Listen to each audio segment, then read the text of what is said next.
Hey, welcome on in, guys. Tobin here with you, and thanks for checking out the channel. Hope you're doing well out there. If you guys could subscribe, that'd be great as we head on into the weekend here. And I want to let you guys know I'm going to be doing a draft show on the WQAM YouTube page and Twitch page.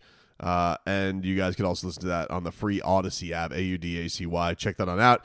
You can also check out the Tobin and Leroy show there every single weekday as well. So if you guys could check that out, it'll be great doing it with my guy Solana, who of course does pregame, postgame on the Heat audio experience, and it should be a fun time. And we got a lot of fun. I got some fun stuff in the oven on the way for you guys as far as some Heat content is concerned. So be on the lookout for that, Bolo. But the one thing with this draft is To be completely honest with you guys, and I think I said this last year as well because I did the draft show, is I am not a draft head. And as far as to say, I am not a huge college basketball fan. I watched the tournament. I won one part. I will say I won a day one parlay for I think 6 teams. Nailed it, and won me some nice cash. Best bet I've won this year. But I did that basically on logos and 512 rule. But what I do is I look at all these mock drafts, mock boards all over the place, and I think you all know the places you go to: ESPN, Yahoo, CBS, YouTube, The Ring, all these places where you're like, all right, what do we got here, right? And so as I go on, as it starts here in June, I'm like, all right, I'm going to pick a guy. Who do they got going to the Heat on this website? And I'll pick that guy and be like, all right, what can I find on this guy? Like, what if we just sat down for an hour and we just watched content, we looked at this guy, what has he got to bring to the table? Who's intriguing? So I started that process yesterday. And I was like, all right, who's the first guy that I'm going to go to? And I was on CBSSports.com, and the guy that they had going to the Heat at 20 was a man they call Cedric Coward. All right? Now, one thing that intrigued me very much about him right off the bat was once a D3 player, a la Duncan Robinson. Now, different than Duncan Robinson in that, this man is a bit of a physical extraterrestrial. He's got 6'7", 6'8", 7'2" wingspan, so somewhere between a tarantula and a pterodactyl. Duncan Robinson, I don't think you'd look at his measurables and be like, oh my God, that's off that. But Duncan Robinson, to work himself from a D3 player to a Michigan stud for that squad to the G League, it really was like that to of course, the richest contract ever for an undrafted player. It really, really spoke to something about the guy, right? One of the things that I love, yesterday, Duncan Robinson, they put out a video of Duncan Robinson lifting and getting all swole. And it was like, it made me happy and it made me sad because it's like, man, what if this is the end of Duncan Robinson, right? Like Duncan Robinson, they have this decision to make on his contract. If they trade him, he can be waived. It's partially guaranteed. What's going to happen with that? And I just thought, like, he has got one of the more fascinating careers of all time, but is the greatest shooter to ever don a Heat jersey. Most threes in franchise history. I guess if you want to be cute all time, you could obviously say Ray Allen. Ray Allen, is immortalized forever for his Heat lore. But the greatest to do it in a Heat career from downtown is Duncan Robinson. And so when I saw that Cedric Coward was a D3 player and made this journey, I was like, all right, that feels like that already from the get-go has like Heat written all over it. So the fact that he went from Willamette to Eastern Washington, had a couple of good seasons there, then was going to be at Washington State this past year, but he suffered an injury after 6 games. So that's kind of where everybody's a little bit squirrely on him because they don't really know. Like, the guy's obviously got these measurables, that people are excited about. Got athleticism, got wingspan. But the other thing that he's got, and when you're talking about the NBA these days, you're talking about what do you want from your role players? What do you want from your guys to fit in? Can the guy defend, and can he be a capable shooter? And I will say, one of the things that having Duncan Robinson, not having Duncan, one of the things that the Heat are going to need is they need more shooting. I think one of the things that you saw from the Pacers this year, if they're going to do anything off Pacers blueprint, you gotta be able to rely on shooting from all of your guys. Knocks on him. We mentioned the journey. He's a little bit old, though. You're not getting a guy who is so you're using a first-round pick, but a late first-round pick. I mean, let's be real here. You're using the 20th pick. So it's not like usually if you're going to be using the 20th pick, here's how it's going to go. You're going to get somebody super young who's a prospect, a la a Nikola Jovic, or somebody who's a little bit older, like a Jaime Jaquez. Like when somebody's falling to that part, like they're never going to be the perfect, no one's going to be looked at and be like, oh my God, that guy has everything lines up with him perfectly. But if you talk about like a will to build yourself from a Division III player, he was committed to Duke. He was going to transfer to Duke this season, but then I guess knocked it out of the park at the combine. And so all of a sudden is like, hey, why don't you just stick here? It's a little bit interesting. I don't know if he'll be there when the Heat pick him. As I said, I saw him at 20th by CBS Sports. It's all over the place. Like if you go, here are the mock drafts that are there.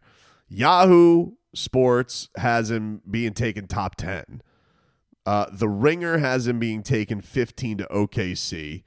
ESPN, they're a little bit the most skeptical on him because he hasn't taken on meaningful competition in their eyes. He's like 29-30 to them, and CBS kind of had it like right there in the middle. So I don't know if he's going to be there when Miami's picked. I felt a little bit, this was a little bit like what happened with Kalel last year, where Kalel, I was kind of confused. I'm like, well, why is he falling this much behind all the other big men? And everybody just seemed to have the same thing. What they said was motor. The other thing that's interesting about Cedric, from his standpoint, so strong shooting numbers, right? 40% this year in his 6 games in Washington. He was shooting over 5 a game. 38% in 32 games at Eastern Washington last year. He was shooting 4 attempts a game. Free throws last year at Eastern Washington, 89% from the free throw line, just under 3 attempts a game. 84% in 6 games this year is getting there 5 times a game. So a lot of that. Everybody says like the shot is pure, translates. Not exactly a guy who can handle the ball that great. Is not going to be a guy who breaks anybody down. But like not everybody's going to be that. So the other thing is if you in his pro day, I love these pro day videos that have come out. Like if you see this, you go to his pro day. A lot of them are in LA, and so in the video, the first thing that I saw on YouTube, you can see, and it's only like 8 minutes, but the first thing you see is Pat Riley, Chet Kammerer, and Adam Simon are all there scouting him. That's like the first, like, oh yeah, that's good. And shout out to Pat Riley, man. Like the fact that Pat Riley at 80 years old is still boots on the ground watching college kids pro days. Like we can, people can make all the jokes on social media and they can say Sleepy Riles and all that type of stuff, and that's fine. But like, Chet and Adam could go and do that, and I think that he would have a good grasp on it. But the fact that Pat Riley's like, no, I'm going to go. And he's been at multiple of these. I think he was at the Clutch one. I think he was at the Octagon one. So this was, I just thought that was a cool aside. I don't know where it's been on his workout status or anything, or if the Heat have brought him in or whatnot. But as far as the Heat getting some eyes on him, they have gotten a look at him. And some of the player comps that have been put out there, Yahoo, I said, was very high on him. They say Kawhi Leonard. The Ringer, they put him as Josh Richardson, which Jay Rich was a really good player for the Heat. He was. There went a point where they asked a little bit too much of him, and it's actually interesting because I would say if you look at Jay Rich, like defend his ass off, turn himself into a hell of a 3-and-D shooter, big knock, handling the ball late game situations, creation, never really took that step as a player. They tried at times, but like never really took that step as a player. And 4 years at Tennessee, like really, and you hear a lot of the interviews. Guy has like a lot of the mental carry. I'm like, oh man, I hear this guy get interviewed. I'm like, heat, dude. So that was my first guy that I kind of looked at. Cedric Coward, Washington State, was going to go to Duke, decided to stick it in the draft. I don't know if he'll be there when the Heat get taken, but I can honestly see. I feel like drafting a guy like this, a guy who, has taken the long road, and like that feels like it oozes right into Heat culture. It feel not to be buzzwordy, but like it does. Like it's hard not to feel like that like fits right in there. And feels like a guy like, if you look at him at his age, you'd be like, yeah, that feels like that could help like immediately. A guy off the bench who you can throw at stuff. The only thing that, the only guy that got like that's interesting would be like Keshad. And I would say, Keshad, I don't think is necessarily known as a guy who's going to create for himself. Keshad's going to turn 24 at the end of this month. That was another thing. Block numbers are pretty good for Coward, and so